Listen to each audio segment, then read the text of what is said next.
Assalamualaikum warahmatullahi wabarakatuh. Saya Gita Mulyani, NIM 2032174 dari Prodi Manajemen Pendidikan Islam kelas 5C. Video ini dibuat untuk memenuhi tugas etika manajemen dengan dosen pengampu Ibu Yuliana Afifah, MPD. Kali ini saya akan mereview buku dengan judul Etika Pendidikan Islam. Saya akan fokus membahas tentang etika bagi pencari ilmu. Mari kita simak video berikut. Sekilas tentang etika pendidikan Islam. Etika pendidikan Islam adalah suatu proses pendidikan yang berlangsung secara teratur dan terus-menerus dalam kehidupan manusia, yang mana memiliki poin-poin tersendiri selain etika dalam belajar, etika pelajar terhadap guru, dan etika guru terhadap pelajar. Etika pendidikan Islam bertujuan untuk membentuk kepribadian yang bertakwa serta berakhlak mulia. Etika dalam ajaran Islam menjadi penting karena sekarang ini kebanyakan etika hanya pada ranah fisik dan material, sedangkan etika dalam Islam mencakup aspek spiritual dan moral. Etika akademis juga menjadi bagian dari etika pendidikan Islam yang mencakup perilaku akademis yang baik dan benar dalam lingkungan pendidikan. Etika pendidikan Islam juga meliputi karakteristik pendidikan Islam seperti prinsip atau dasar filosofi bangunan pemikiran pendidikan Islam, isi atau materi, pandangan mengenai sumber ilmu dan tujuannya. Kembali pada fokus yang akan saya bahas, yaitu etika bagi pencari ilmu. Dalam Islam, menuntut ilmu dianggap sebagai kewajiban. Untuk memperoleh ilmu, baik itu ilmu agama maupun ilmu umum, sudah seharusnya lah kita memperhatikan etika dalam menuntut ilmu, agar ilmu yang kita pelajari tersebut dapat bermanfaat bagi diri kita.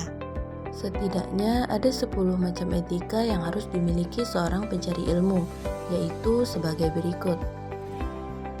Yang pertama ialah, sebelum mengawali proses mencari ilmu, seorang pelajar hendaknya membersihkan hati terlebih dahulu dari berbagai macam kotoran dan penyakit hati, seperti kebohongan, prasangka buruk, hasud, serta akhlak-akhlak atau akidah yang tidak terpuji. Yang demikian itu sangat dianjurkan demi menyiapkan diri pelajar yang bersangkutan di dalam menerima, menghafal, serta memahami ilmu pengetahuan secara lebih baik dan mendalam. Yang kedua ialah membangun niat yang luhur, yakni mencari ilmu pengetahuan demi semata-mata meraih ridha Allah Subhanahu wa Ta'ala, serta bertekad mengamalkannya setelah ilmu itu diperoleh. Yang ketiga, menyegerakan diri dan tidak menunda-nunda waktu dalam mencari ilmu pengetahuan, mengingat bahwa waktu atau kesempatan yang telah berlalu mustahil akan terulang kembali. Selanjutnya, yang nomor 4 ialah rela, sabar, dan menerima keterbatasan dalam masa-masa pencarian ilmu, baik menyangkut makanan, pakaian, dan lain sebagainya. Dengan menanamkan sikap semacam itu, niscaya seorang pelajar akan sukses mengarungi luasnya samudera ilmu, juga mampu menata hati dan pikiran agar mendapatkan ketenangan batin dan pikiran, serta memperoleh sumber-sumber hikmah. Yang kelima ialah membagi dan memanfaatkan waktu serta tidak menyia-nyiakannya, karena setiap sisa waktu yang terbuang akan menjadi tidak bernilai lagi. Pelajar perlu mengetahui waktu-waktu untuk belajar. Waktu terbaik untuk menghafal pelajaran adalah saat sahur atau menjelang subuh, sedangkan waktu terbaik untuk membahas pelajaran adalah pagi hari. Adapun siang hari merupakan saat yang sangat tepat untuk aktivitas menulis. Kemudian, untuk kegiatan mutolaah atau mengkaji pelajaran dan muzakarah atau berdiskusi akan sangat efektif jika dilakukan pada malam hari. Selain soal waktu, seorang pelajar juga perlu memperhatikan masalah tempat belajar. Dalam hal ini, perlu juga untuk diketahui bahwa tempat yang sangat baik bagi kegiatan menghafal adalah ruangan atau kamar, ataupun tempat-tempat lain yang jauh dari hal-hal yang dapat menjadikan seseorang cepat lupa, seperti di depan tumbuh-tumbuhan, di tepi sungai, dan di tempat-tempat lain yang banyak terdapat kebisingan.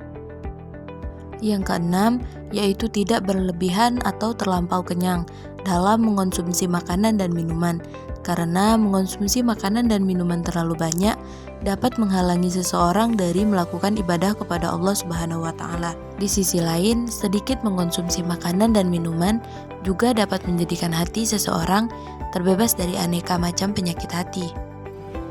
Yang ketujuh, bersikap wara' atau waspada dan berhati-hati dalam segala tindakan.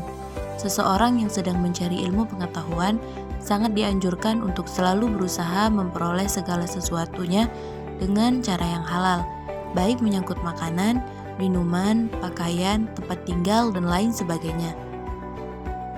Yang kedelapan, yaitu tidak mengonsumsi jenis-jenis makanan yang dapat menyebabkan akal kecerdasan seseorang menjadi tumpul atau bodoh, serta melemahkan kekuatan organ-organ tubuh.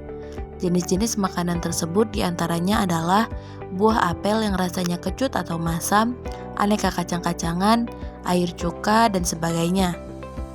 Selanjutnya yang kesembilan, tidak terlalu lama tidur, yakni selama itu tidak membawa dampak negatif bagi kesehatan jasmani maupun rohaninya. Idealnya dalam sehari semalam seorang pelajar tidur tidak lebih dari 8 jam. Namun demikian, apabila memungkinkan dan kiranya tidak terlalu memberatkan, tidur kurang dari 8 jam dalam sehari semalam itu akan jauh lebih baik baginya. Yang terakhir ialah menjauhkan diri dari pergaulan yang tidak baik, lebih-lebih dengan lawan jenis. Efek negatif dari pergaulan semacam itu adalah banyaknya waktu yang terbuang sia-sia serta hilangnya rasa keagamaan seseorang yang diakibatkan seringnya bergaul dengan orang-orang yang bukan ahli agama.